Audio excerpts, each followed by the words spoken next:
to go to a ball game or bowling with a lady. Jack blinked. Rules? Oh, you mean because of my lifestyle? No, Mr. Roper, I could do that. I'm very versatile.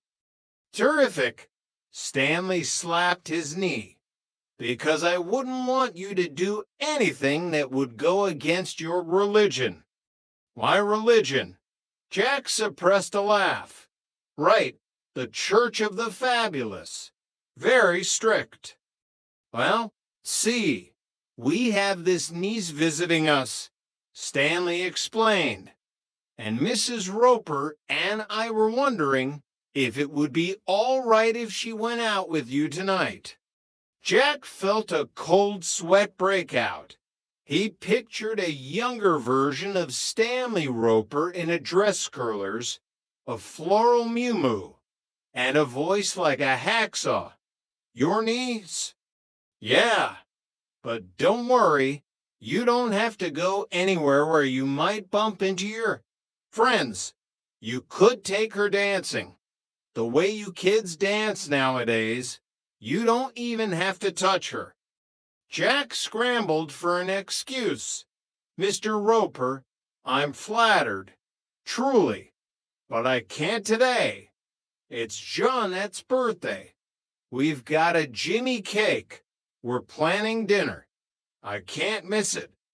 Stanley's face fell. He stood up, looking defeated. Right, the birthday.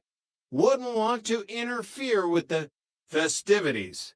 He headed for the door, grumbling. $50 down the drain. Jack's ears pricked up like a Doberman's.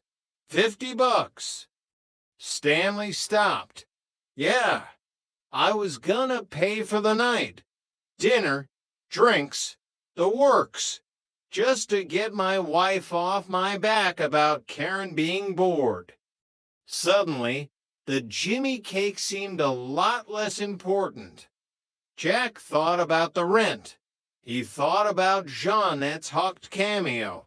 He thought about his own empty wallet. Wait, Jack called out. Jeanette is my roommate. She'd want me to be a good neighbor. It's what my religion teaches. Self-sacrifice. The kitchen door swung open. Jeanette and Chrissy stood there, arms crossed. Jack, Jeanette said, her voice flat. I'm doing it for the building. Jack hissed at them as Stanley went to the hallway to summon the niece. Think of the goodwill. Think of the next time the sink overflows. I think of the $50, Jeanette said. I hope she looks exactly like her uncle. Jack, Stanley said, returning, I want you to meet Karen. A young woman stepped into the room. She was not a younger version of Stanley Roper. She was, in fact, a stunning brunette with eyes that could melt lead and a smile that made Jack's knees turn to jelly. Jack's jaw didn't just drop.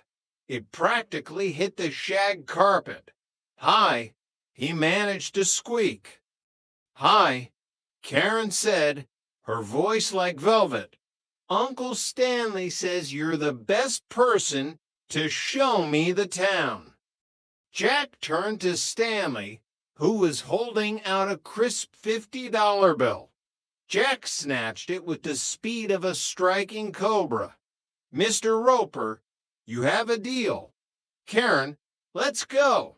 The city awaits.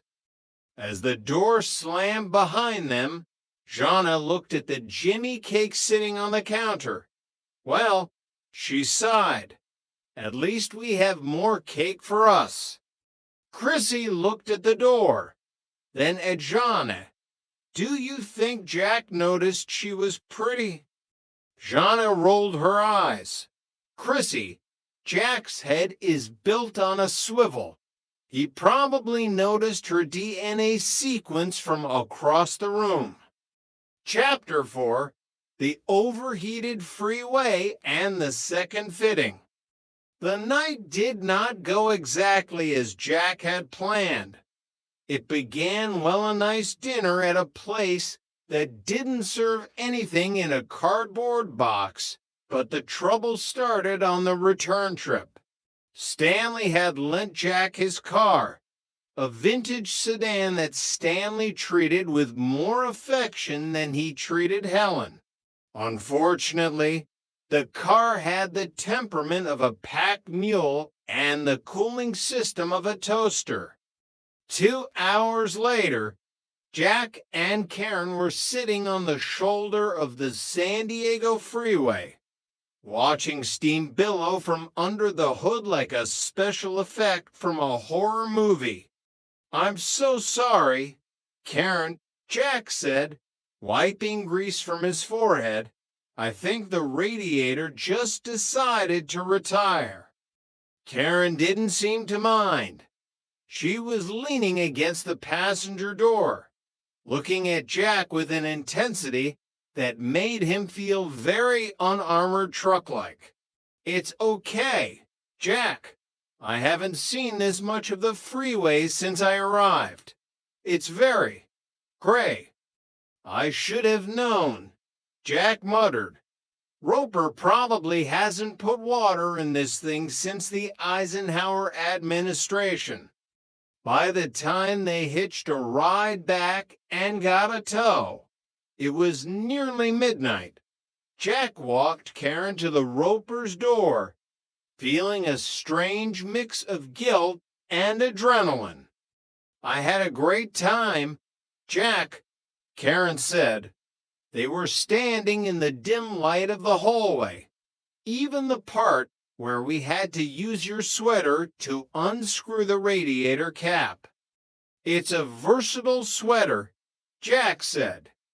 Karen stepped closer. "You know, you're not at all what Uncle Stanley described." Jack gulped. "Oh, how did he describe me?" "Safe," Karen whispered.